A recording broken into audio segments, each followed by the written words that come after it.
Politique, dialogue social, gouvernance et agriculture, on en parle dans ce 7info. Trois invités pour les analyses. Il y a notamment le docteur Ernest Traoré de la FSINTER, la Fédération des syndicats nationaux des travailleurs de l'enseignement et de la recherche. Il se passe des choses dans nos universités publiques et au CNRST, notamment au niveau des concours du CAMES. De quoi s'agit-il exactement? On en saura tout à l'heure. Merci pour la fidélité à ce programme. Abdoulaye Baro pilote l'équipe du dimanche d'aujourd'hui.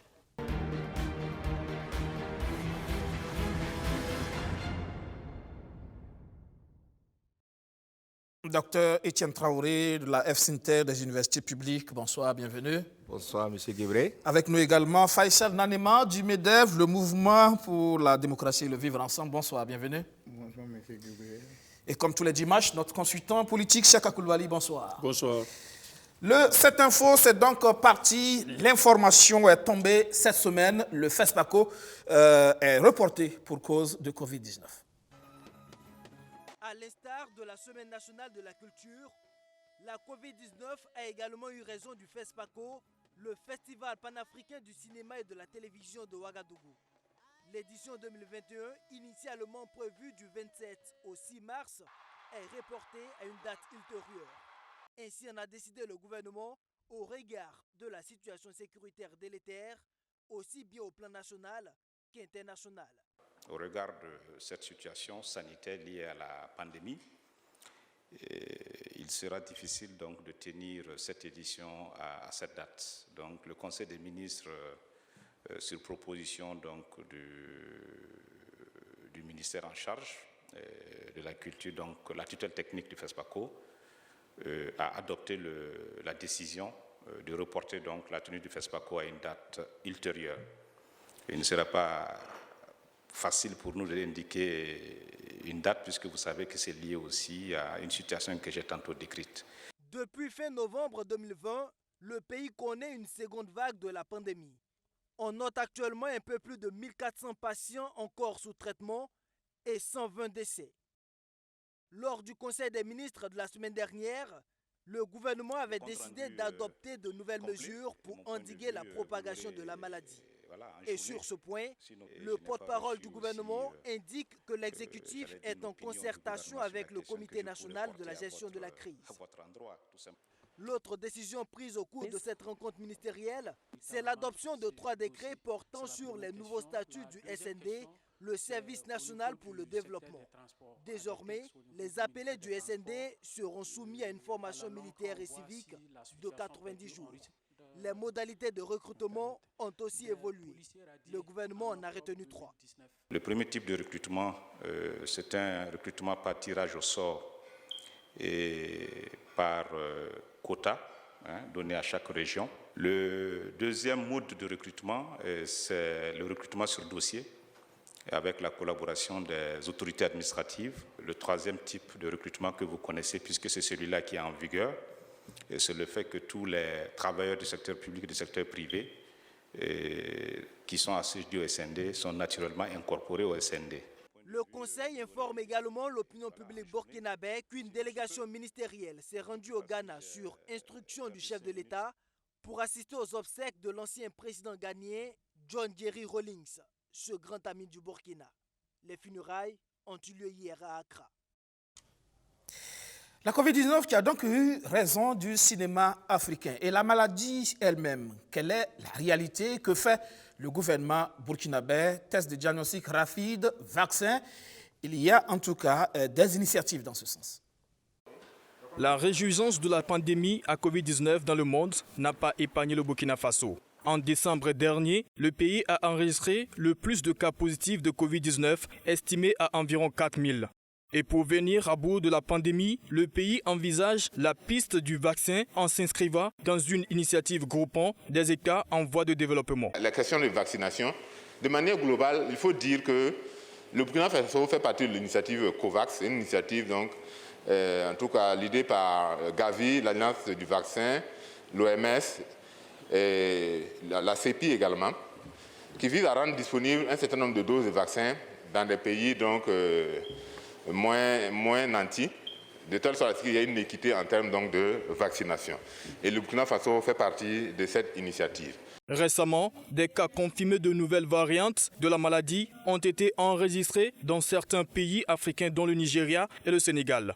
Au niveau du Burkina, des dispositifs sont mis en place pour contrer l'entrée de cette variante sur le territoire national. Est-ce que la nouvelle variante change quelque chose en termes donc, de réponse, en termes de santé publique?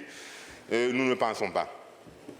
Mais le dispositif déjà que nous avons au niveau, donc, c'est pour entrer au niveau du Burkina, il faut disposer d'un test PCR négatif.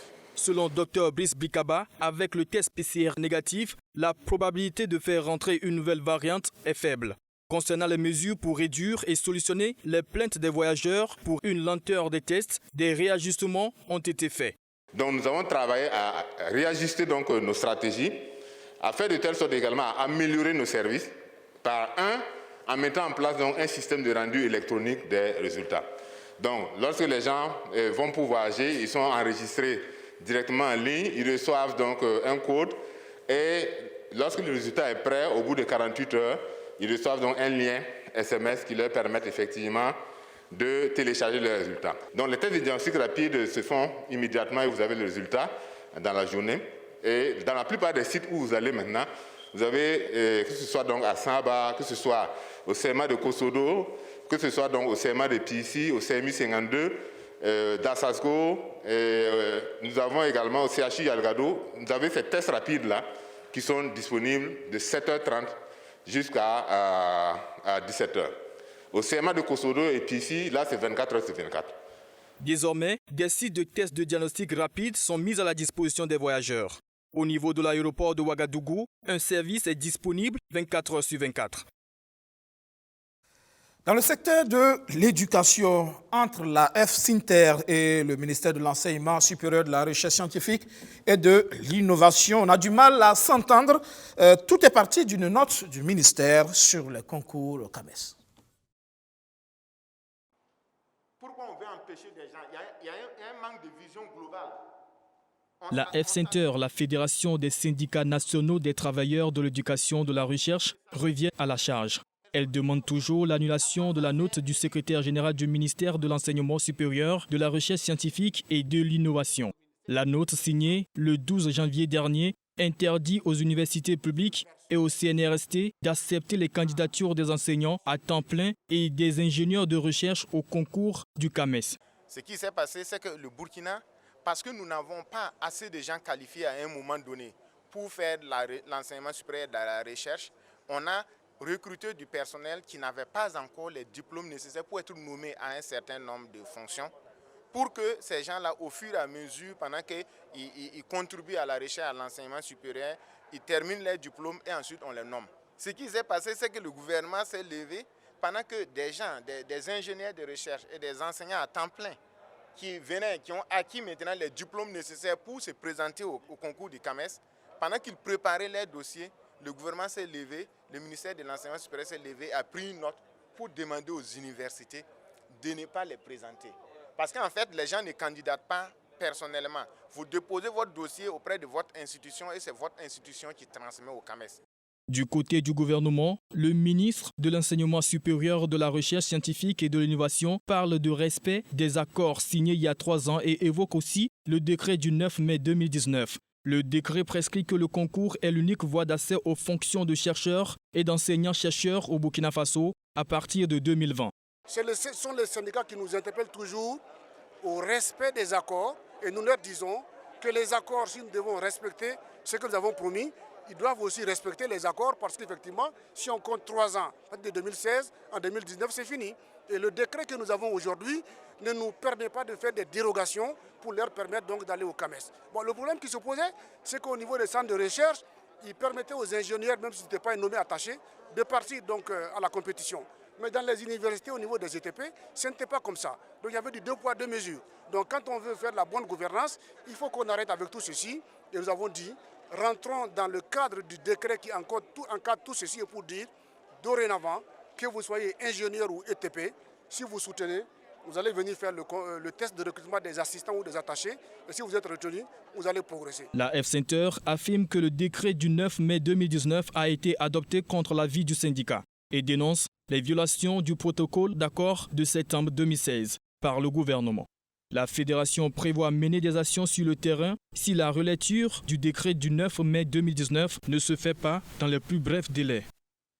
Et sur ce plateau, donc, le docteur Ernest Traoré de la FSINTER. Encore une fois, bonsoir. Bonsoir, M. Guébré. On va commencer d'abord par se comprendre sur les termes. ETP, enseignant à temps plein, et IR, ingénieur de recherche. Concrètement, qu'est-ce qu'ils font dans les universités publiques et au niveau du CNRST? Ok, merci bien, M. Guébré. ETP signifie enseignant à temps plein. Et ingénieur de recherche, et IR veut dire ingénieur de recherche. Et il faut dire qu'il y a une quinzaine d'années, il était pratiquement difficile donc, de trouver des titulaires donc, de thèse ou de PhD pour les recrutements donc, au niveau de ces institutions d'enseignement supérieur et de recherche.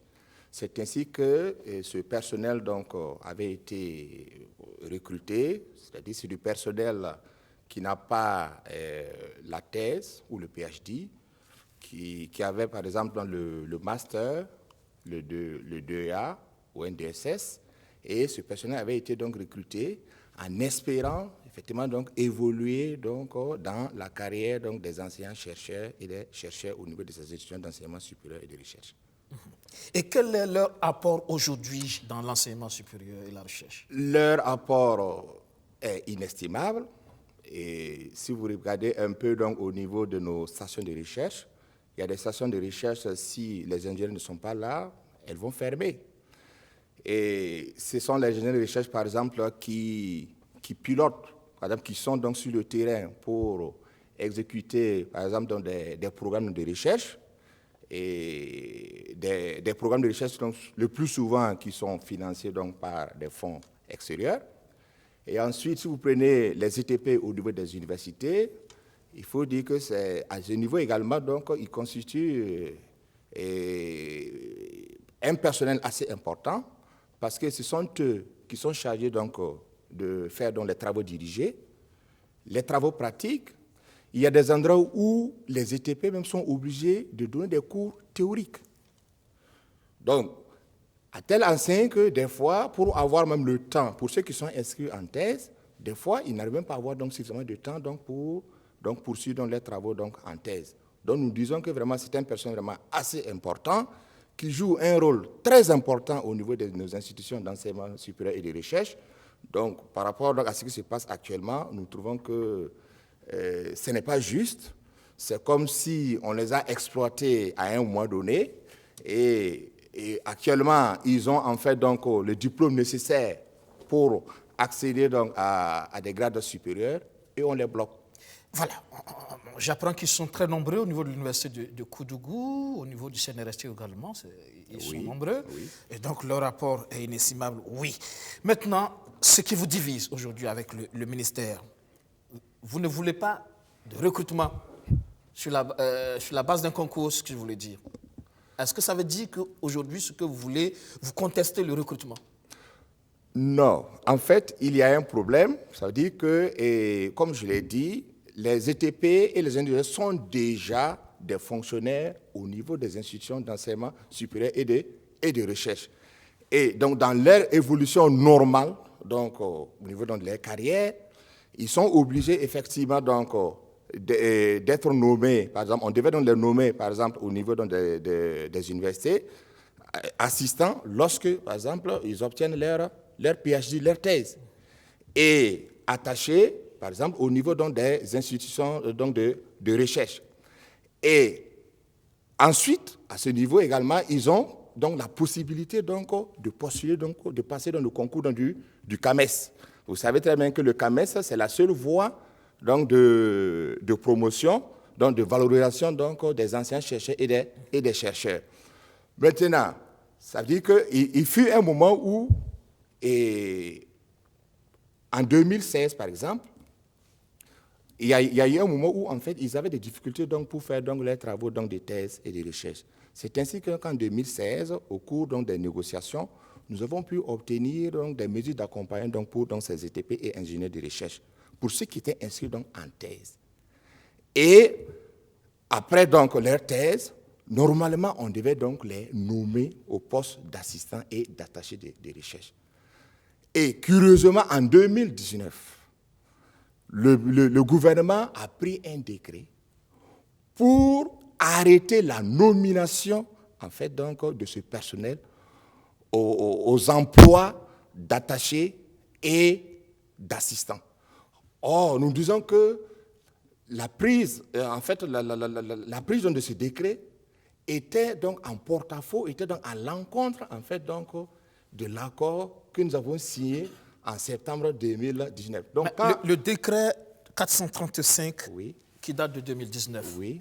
Et pourquoi alors, à l'époque, vous n'avez pas constaté cela? Très bien, Il a fallu que le concours... Très bien, M. Guébré. Nous disons que depuis que le décret donc, a été signé, nous avons pris attache avec donc, le ministère pour lui dire que si on applique dans le décret, il allait avoir des difficultés.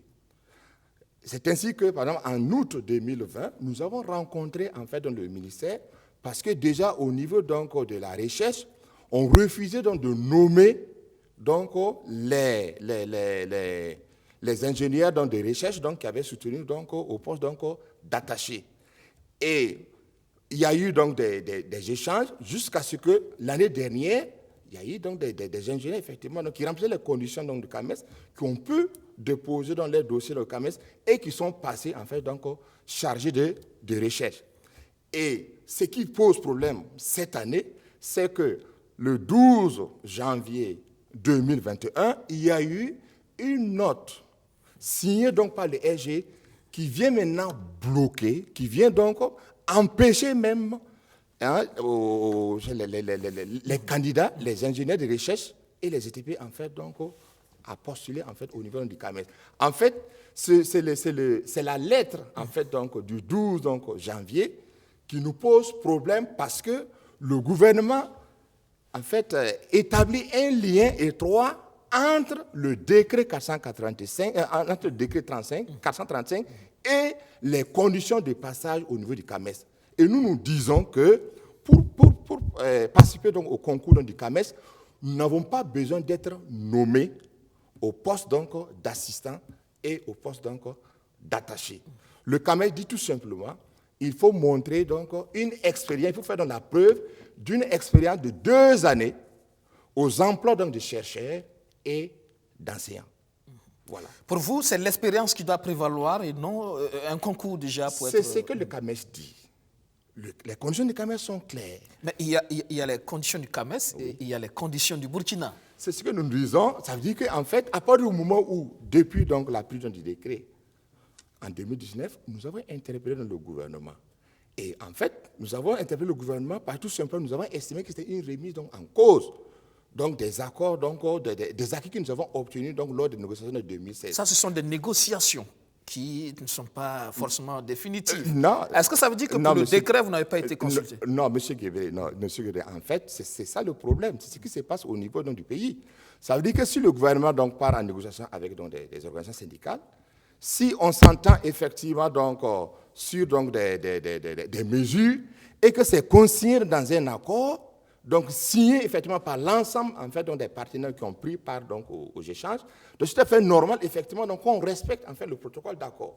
Le protocole d'accord a été signé donc, en 2016 en disant que tous ceux, les ETP, les ingénieurs qui sont déjà dans la maison et qui sont en train de faire donc, leur PhD ou leur thèse, s'ils finissent en fait donc, leur thèse, ils seront donc nommés.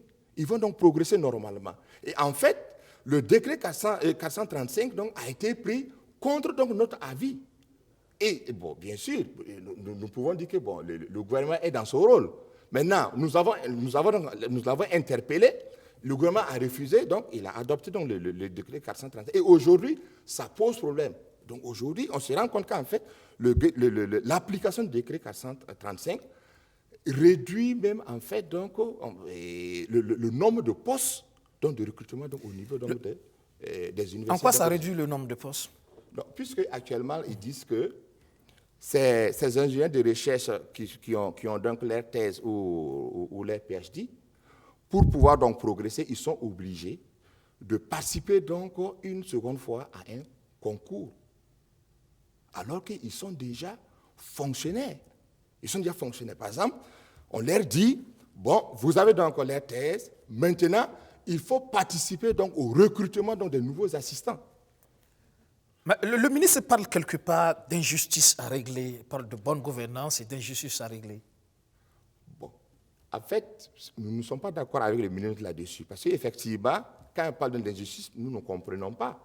Parce qu'en réalité, si vous prenez par exemple les universités donc, et les centres de recherche, ils ont pratiquement les mêmes fonctions. Et la preuve, ce sont les mêmes textes organiques donc, qui nous régissent.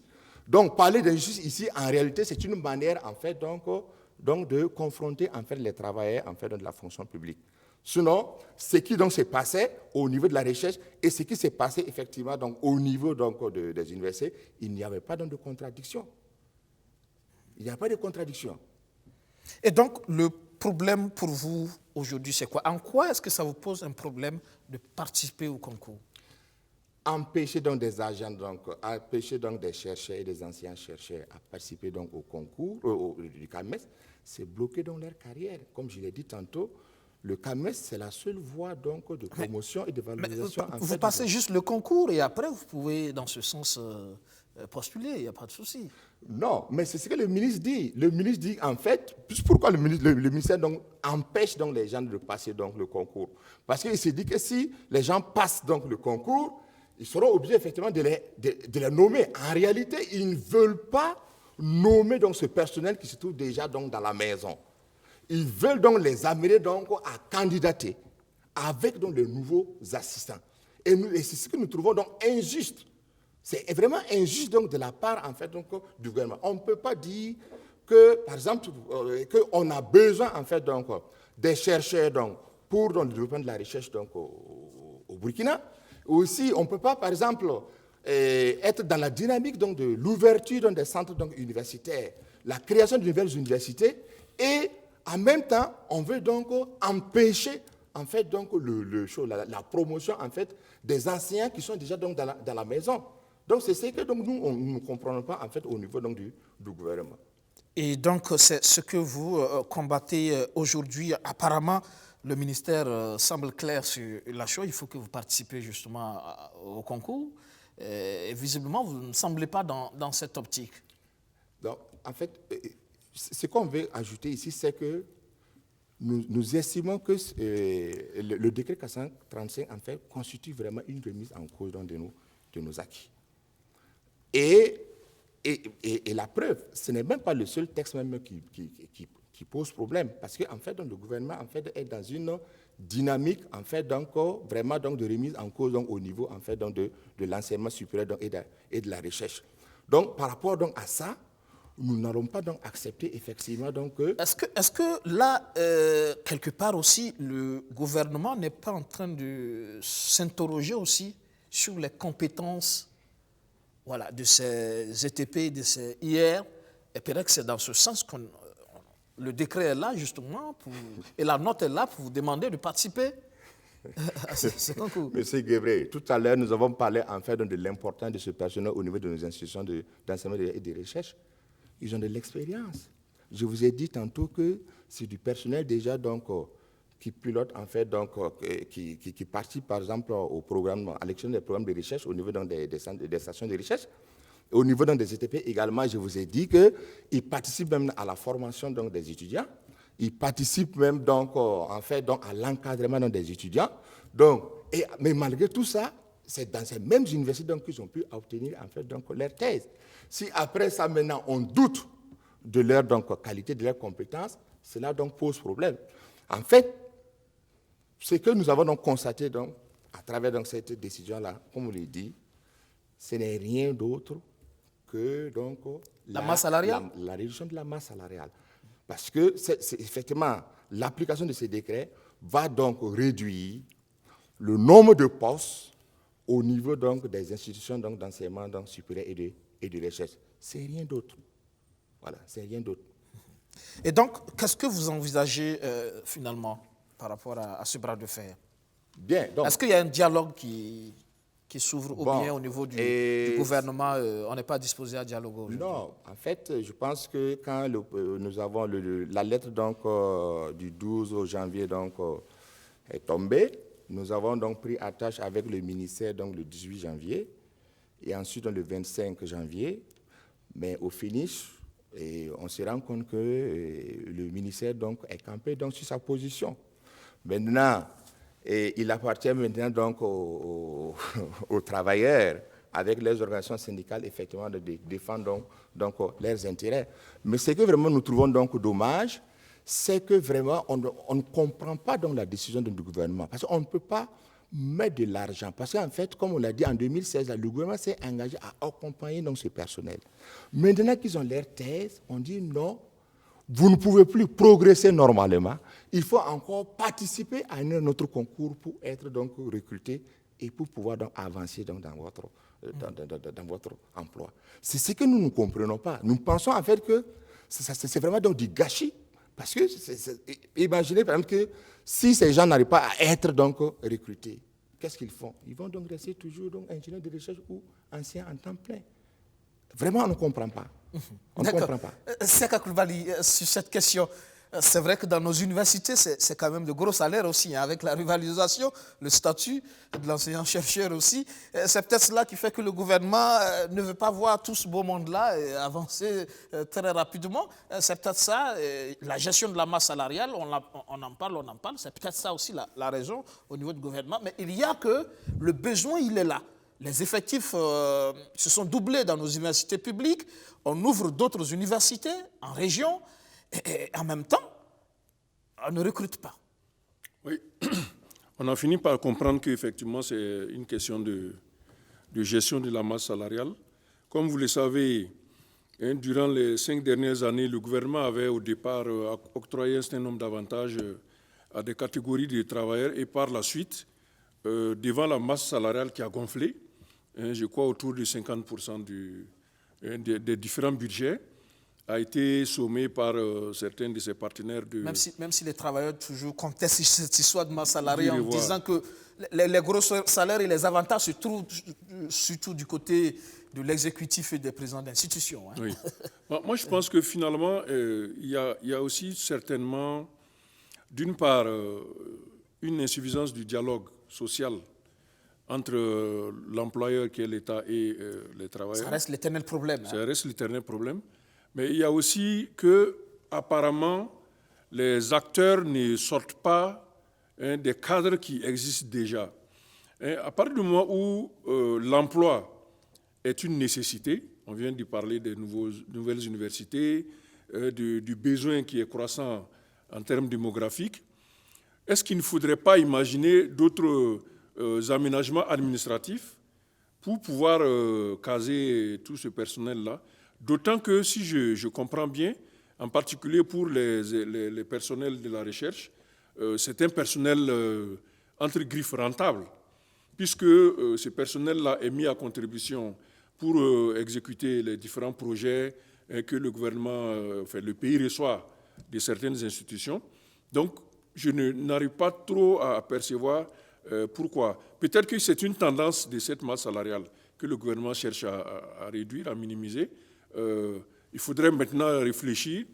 Est-ce que les textes encadrant le travail et le statut de ce personnel-là sont totalement respectés, d'une part, ce qui pourrait amener les syndicats donc, à engager des actions dans ce sens-là. Et il faut craindre que les actions des syndicats ne reviennent perturber le fonctionnement. Nos universités qui sont déjà très en retard. On a mis beaucoup de temps à rétablir. Il faut régulariser. Je ne sais même pas si c'est rétabli avec actuellement. Des situations comme ça, voilà. Ça reste en tout cas véritablement un gros souci, comme le dit.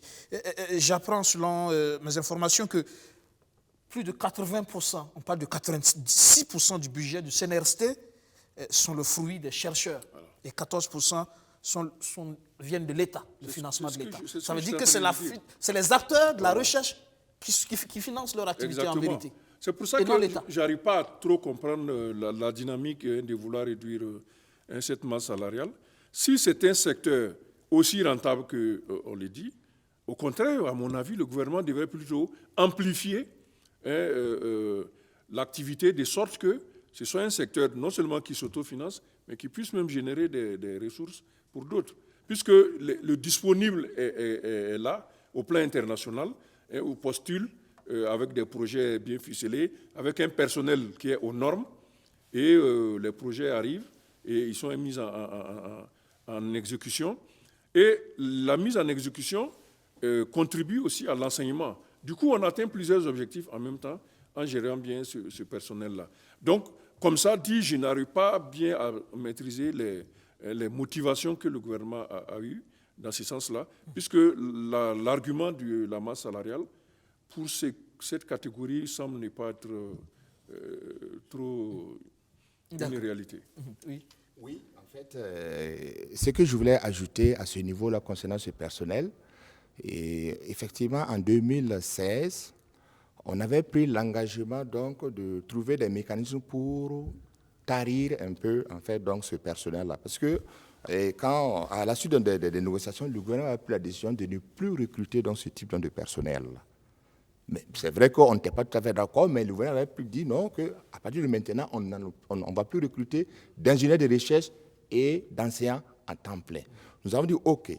Maintenant, ceux qui sont déjà dans la maison là, qu'est-ce qu'on en fait? Parce qu'on s'est dit quand même qu'on a toujours besoin d'eux et il faut faire quelque chose donc pour eux. C'est ainsi qu'on a pris des mesures d'accompagnement donc pour ce personnel-là. Et curieusement, en 2019, le gouvernement a décidé de corser encore donc les choses, comme Sarah Koulibaly l'a dit. Vraiment, on ne comprend pas. C'est-à-dire que c'est pour ça que nous estimons vraiment donc, que c'est une remise donc, en cause. Maintenant, on était dans une dynamique d'accompagner en fait donc ce personnel. Et en cours de chemin, jusqu'à ce qu'ils finissent. Voilà. Maintenant, quand le ministre donc, parle donc, de 3 ans à partir de quand? Parce que dans le protocole d'accord, il n'y avait pas en fait donc de délai. On a même dit, dans le protocole d'accord, on a même dit, même au moment où on signait le protocole, si un ingénieur ou un enseignant à temps plein n'avait même pas encore commencé donc sa thèse, et que s'il commençait la thèse là, l'institution donc allait l'accompagner. Et en mai 2019, on prend donc un décret en donnant donc comme délai le 31 décembre 2019, en disant que tous ceux qui n'auront pas pu soutenir donc leur thèse avant cette date ne pourront plus être nommés au poste d'assistant ou d'attaché de recherche.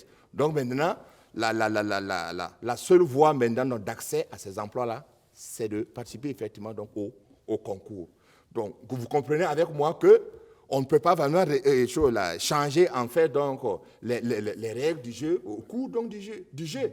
Et d'autant plus qu'on ne peut pas faire, par exemple, quand vous prenez mai en décembre, on ne peut pas faire une thèse donc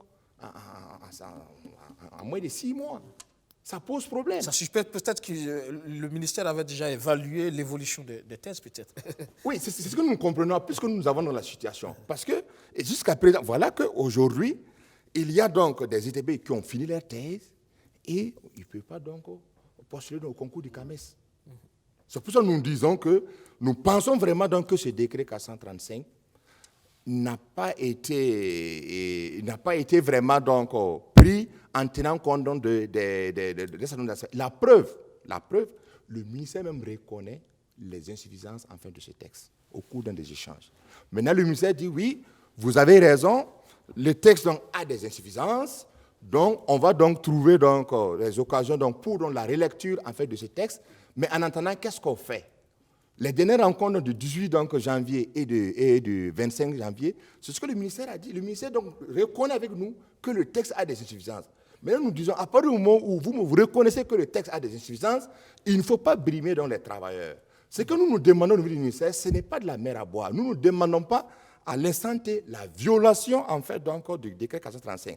À partir du moment où le ministère reconnaît que le texte donc, a des insuffisances, nous demandons tout simplement donc, au ministère d'accepter que ce personnel puisse participer donc, au concours du CAMES, session 2021, si vraiment le ministère... C'est une suspension du décret en attendant la relecture. Oui, non. En fait, je vous dis, dans le décret, il n'est pas dit qu'ils ne peuvent pas participer au concours du CAMES. C'est une interprétation. Le décret dit qu'on ne les nomme plus. Mais c'est ce que j'ai dit tantôt. Le ministère établit un lien étroit entre les conditions d'accès au CAMES et en fait, donc, le décret 435. Parce que le décret 435 dit qu'on ne va plus long les nommer. Maintenant, même si on ne les nomme pas, ils peuvent déposer les dossiers au niveau du CAMES puisqu'ils ont de l'ancienneté en tant qu'ancien à temps plein et en tant qu'ingénieur de recherche. Et maintenant, puisque le gouvernement sait qu'effectivement, il y a des difficultés. Le gouvernement sait que c'est lui qui a créé dans les difficultés. Parce qu'il sait très bien que s'il passe au CAMES, il sera obligé de les nommer.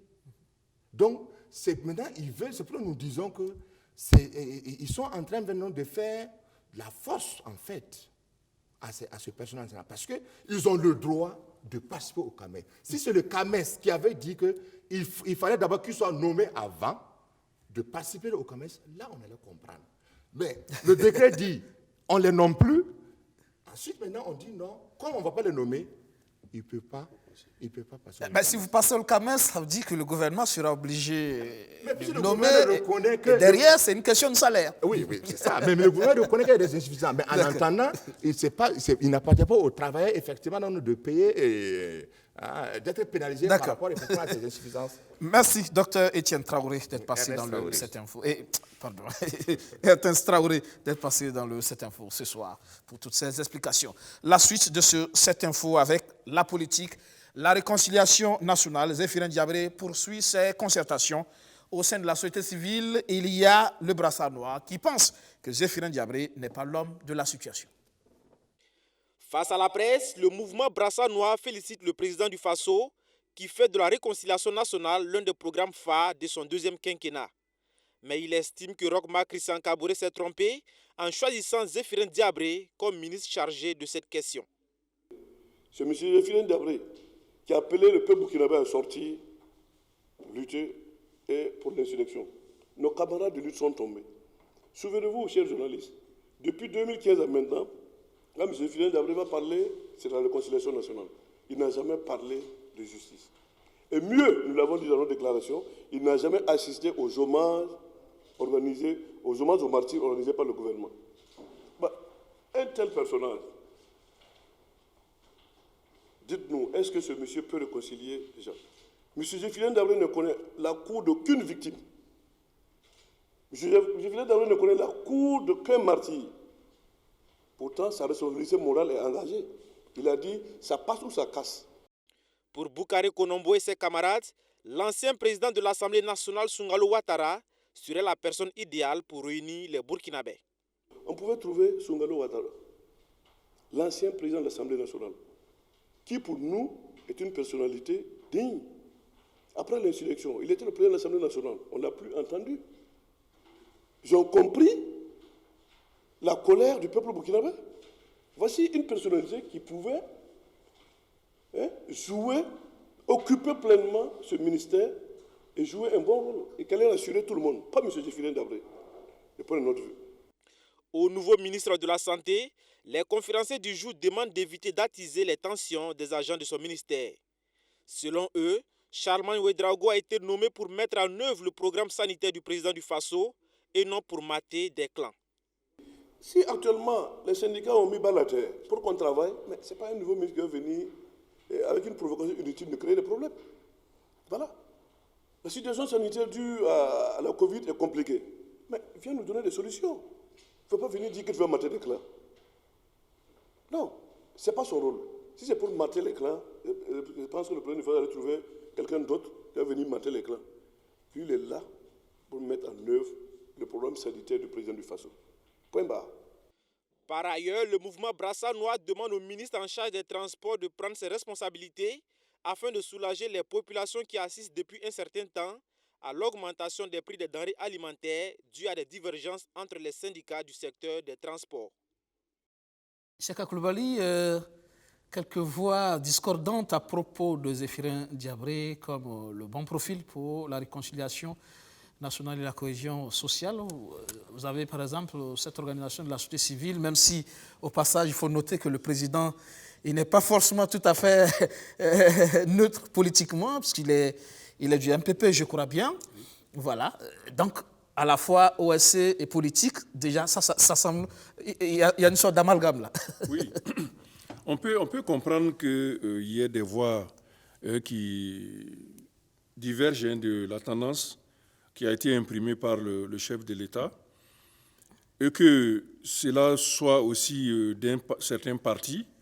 Comme on l'a déjà exprimé ici, le parti qui est arrivé vainqueur aux législatives aurait aimé constituer l'ensemble du gouvernement.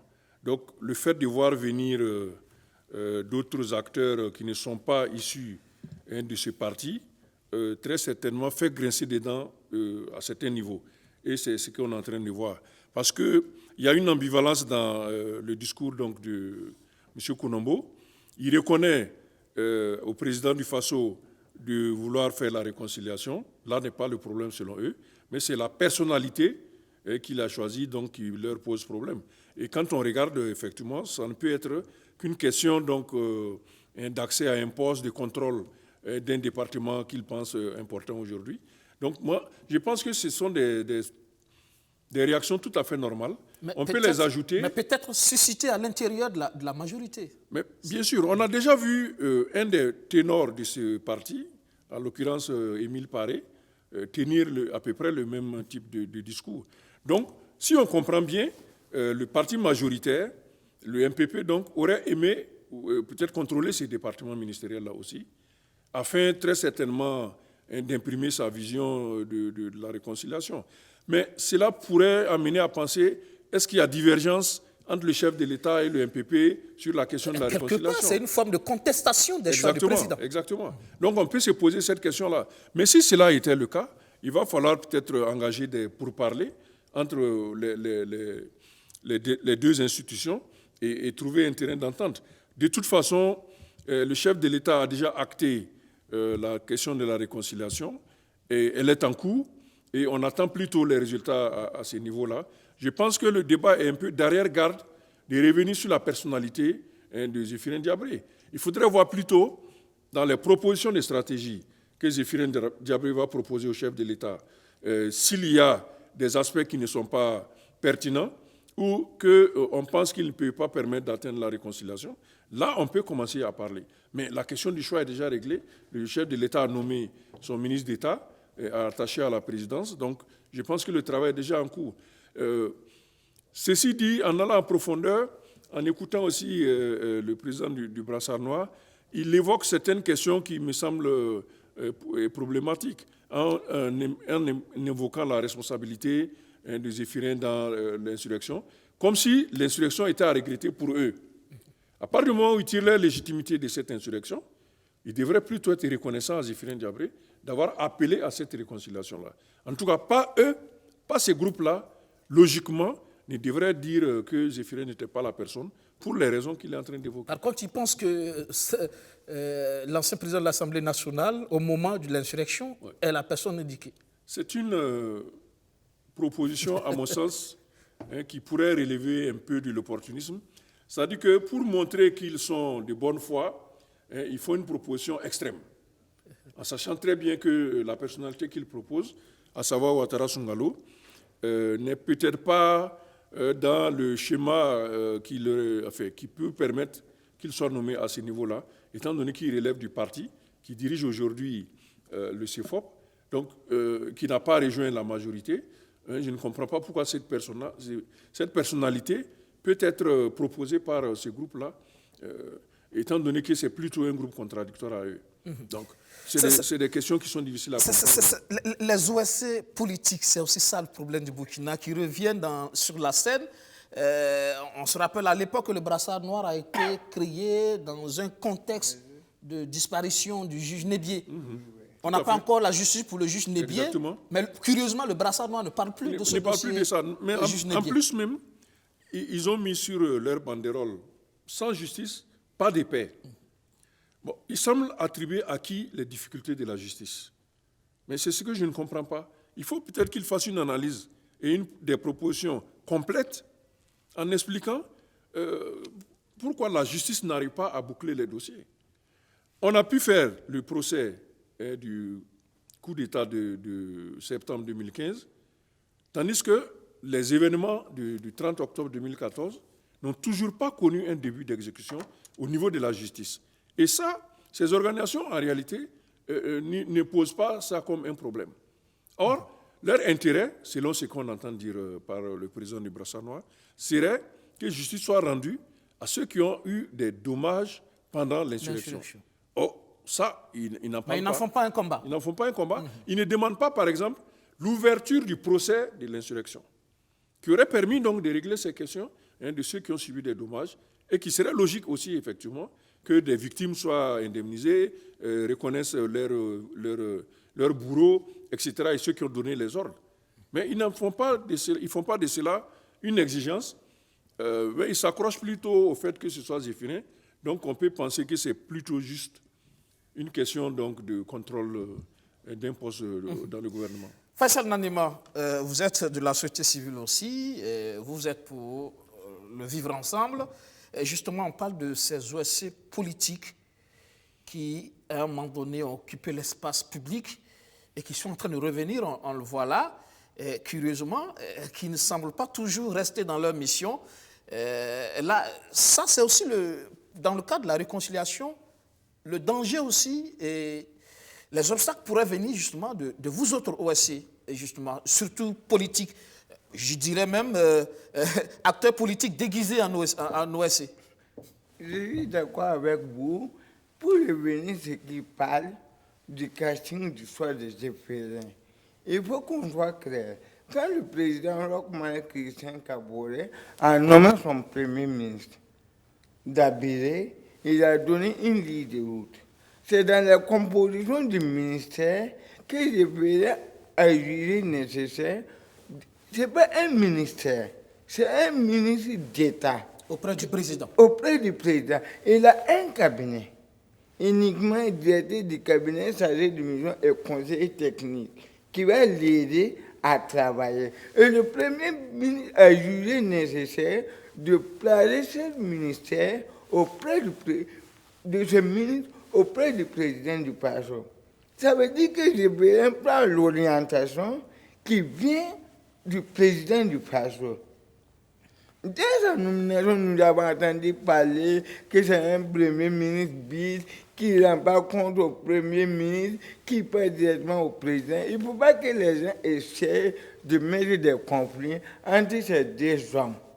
Parce que c'est un vieux qui est très sage, qui est très humble. Si c'était un jeune qui était à son poste, il allait faire tout. Et il faut que le président aussi, dans sa mission, puisse voir, ne pas écouter les gens.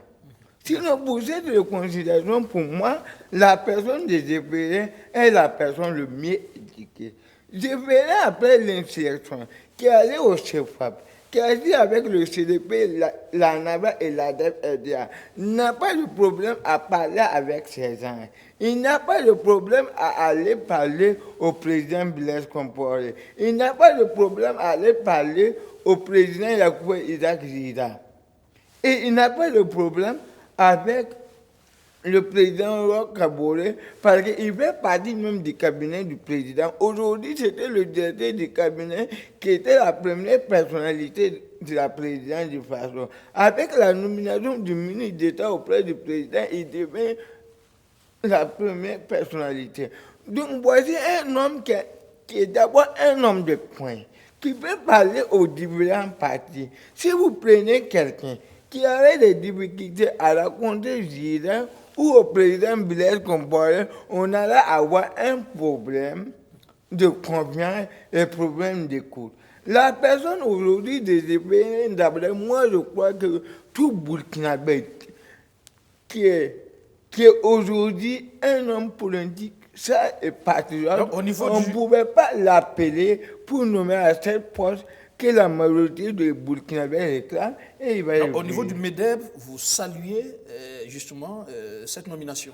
Au niveau du MDB, nous saluons la nomination de Zéphirin comme ministre d'État auprès du président du parti.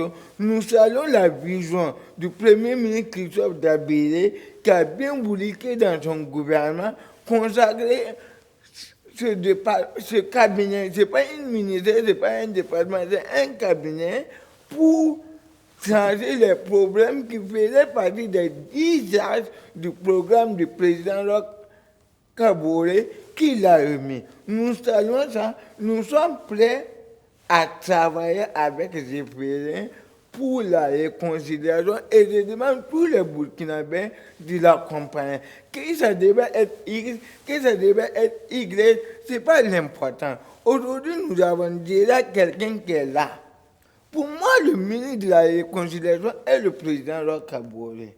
C'est lui qui est le titulaire du poste. C'est lui qui donne les orientations au Premier ministre et au ministre d'État Zéphirin Dablé. Parce qu'il est ministre d'État auprès du président du PASO. Il parle au président du PASO chaque matin qui lui donne des orientations et le soir, il rend compte de ce qu'il a fait. Il faut qu'on soit d'accord sur ça. D'accord. À vous entendre parler, vous dites Zéphirin peut parler à tout le monde. Mais quand vous citez les acteurs, vous parlez du CDP, de l'ADF, de la NAFA, de Blaise Compaoré, de Isaac Zida, de Roch Kaboré. Vous résumez la question de la réconciliation à une question purement politique, entre politiciens, visiblement. Mais la réconciliation aujourd'hui, il faut qu'on soit clair. C'est entre les gens politiques.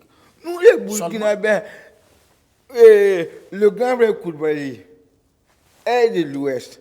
Moi, je suis du Nord. Vous êtes de l'Est. On peut finir l'émission et se croiser prendre un pot. Nous, on n'a pas de problème. Le problème de la réconciliation, c'est quoi? C'est le dossier Thomas Sankara qui implique certaines personnes. C'est le dossier Norbert Zongo. C'est le dossier de l'insurrection populaire, le dossier du coup d'État mandé qu'on a jugé, le dossier Nébier. C'est ça le problème de la réconciliation aujourd'hui. Ça, c'est des dossiers peut-être récents. Il y en a qui pensent qu'il faut aller jusqu'en 1960. Oui, même de 1960, quand on va revenir, il y a eu les dossiers au niveau de la Révolution pendant les 4 ans, les théories, le licenciement des gens, d'autres ont dit. Il y a certains problèmes. Ça reste politique à votre avis? Non, mais c'est quelque chose. On n'a pas de problème ethnique. Nous n'avons pas de problème religieux. Il y a par moment aujourd'hui une question de certaines communautés qui se sentent stigmatisées, par exemple. Vous voulez parler du dossier Yirgo, vous voulez parler de... Moi, je ne veux pas parler de ça. Ces communautés, pour moi, je ne regarde pas qui est pire, qui est moché. Moi, mon problème est que nous sommes des Burkinabés. Moi, je ne vois pas le coup. Je ne connais pas la communauté. C'est pour cela qu'on a créé le vivre ensemble.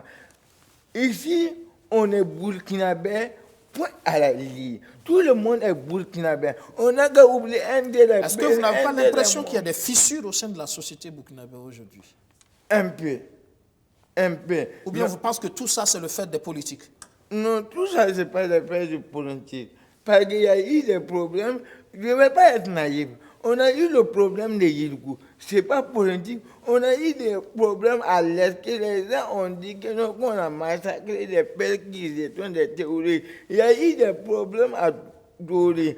Moi, j'ai vécu avec des pères à la haute sécurité, du fait du terrorisme. Donc, je connais un peu le problème qui vit dans cette communauté. Ce que je veux dire, c'est qu'il faut mettre tout cela dans le panier. Ce n'est pas une histoire de Blaise Compaoré ni de Yacouba Isaac Zida. Je suis d'accord avec vous, mais ce que vous parlez, c'est des questions secondaires pour la réconciliation. Sinon, les questions principales, on parle des dossiers majeurs aujourd'hui, c'est quoi? C'est le dossier Thomas Sankara, c'est le dossier... Vous êtes d'accord que la réconciliation implique la justice? Vous êtes d'accord avec ça? Je suis d'accord.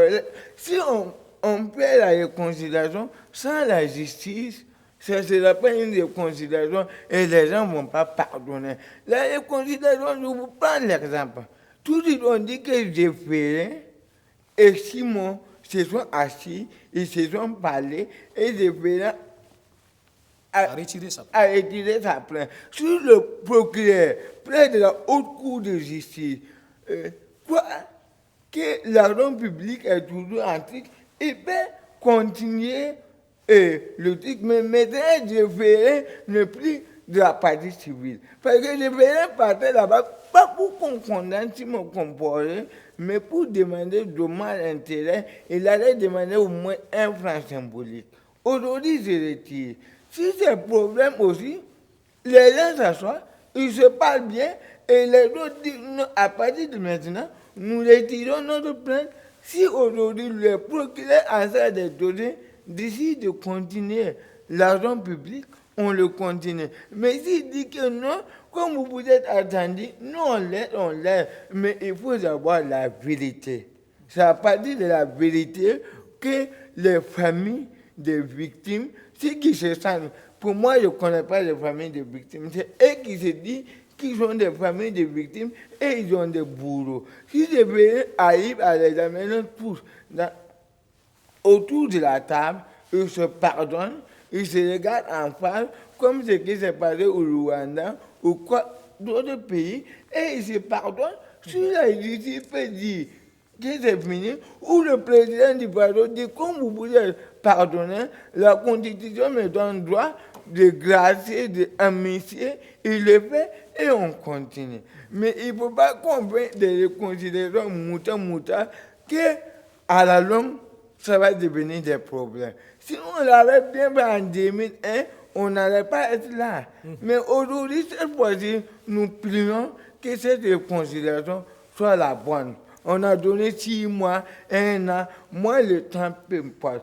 L'essentiel, c'est qu'on y arrive. Et les il faut prendre et tout le monde doit apaiser et on repart pour de nouvelles bases. Parce qu'aujourd'hui, ce n'est pas nous, mais c'est eux qui vont venir demain. Nos enfants, nos petits filles. Je crois qu'au moment là où on est, nous sommes prêts. Nous allons accompagner les pèlerins. Si on nous appelle, nous sommes prêts. Peut-être qu'il ne faut pas attendre qu'on vous appelle, il faut commencer. Non, moi je suis sur le terrain, vous me voyez, mais il est arrivé, il nous a trouvé qu'on était déjà là, nous savions ça venir, mais nous sommes là. Si demain on nous voit, nous partons, on fait des prises de contact, si on peut et vous allez faire vos propositions. Ensemble, on va travailler. Mais nous, on ne va pas se lever. Si on était venu avant qu'on le nommait comme ministre d'État, c'est nous qui allons venir. Mais il nous a trouvé sur le terrain, quand même, la bonne chose voulait qu'il nous appelle et dit, je vais vous voir, nous allons nous déplacer, où il va se déplacer dans notre cercle qu'on va bientôt ouvrir, on en discute et on va commencer à travailler ensemble. Okay. Merci. Seka Coulibaly, la question reste posée, ça revient de façon insistante. Certains ont l'impression que cette réconciliation va se faire en sacrifiant la justice. Et pourtant, apparemment, ça ne doit pas être le cas. J'en veux pour preuve justement qu'il y a le dossier Sankara, par exemple. On en parle, mais le dossier, justement, est devant la Chambre de contrôle. Les choses évoluent à ce niveau. Oui, tout à fait. En fait, je pense qu'il y a des appréhensions des uns et des autres. C'est là même qui montre la nécessité, en fait, de cette réconciliation, mais surtout qui montre aussi la pertinence d'avoir mis en place cette institution qui est le ministère d'État, qui va proposer une feuille de route de la réconciliation, dans laquelle on verra comment on prend en charge les différentes grandes questions qui relèvent donc de la réconciliation nationale. Et ça a été si bien fait qu'on a 2 grands thèmes dans l'action de ce département, qui est d'une part la réconciliation, qui pourrait couvrir les dossiers de crimes, de violences politiques, etc., et la cohésion sociale, qui pourrait inclure cette dimension de l'agencement des groupes et des individus, le vivre ensemble dont on parle, et cela peut relever de ce deuxième dossier-là. Donc pour moi, je pense que jusqu'à présent, je ne vois pas encore de failles qui justifient qu'on s'insurge contre ce qui est en train de se faire actuellement. Parce que ce soit dans l'esprit, la réconciliation se justifie par le fait que beaucoup de Burkinabés, et le chef de l'État a dû prendre la mesure de la demande avant de s'engager dans la campagne électorale, ensuite en créant donc le ministère, pour la réconciliation nationale. Il faut donc attendre que la feuille de route soit déposée, la stratégie sorte. D'ailleurs, on a cette semaine à venir le discours de politique générale du Premier ministre qui va très certainement revenir sur la stratégie proposée, peut-être dans les grandes lignes déjà, et on verra, à partir de là, est-ce que la stratégie proposée permet d'atteindre les résultats qu'on a escomptés. Autrement dit, pour moi, les questions des personnes, elles ne sont pas du tout justifiées jusque-là. Vous avez votre petite idée de cette question de l'approche de la réconciliation nationale et de la cohésion sociale, c'est bien ça? Oui, oui. Comment vous voyez ça? Je crois qu'actuellement, c'est le forum qui vont convoquer, que les gens vont faire des propositions, les gens vont discuter. Je crois qu'une base, on peut aller d'abord sur deux choses. On parle, les gens, ils descendent tous les dossiers. Et les gens vont venir parler. Si on peut mettre les gens en face à face, ils vont parler d'une partie, là-bas c'est la vérité. Une fois que cette partie va finir, ils transmettent le dossier en justice.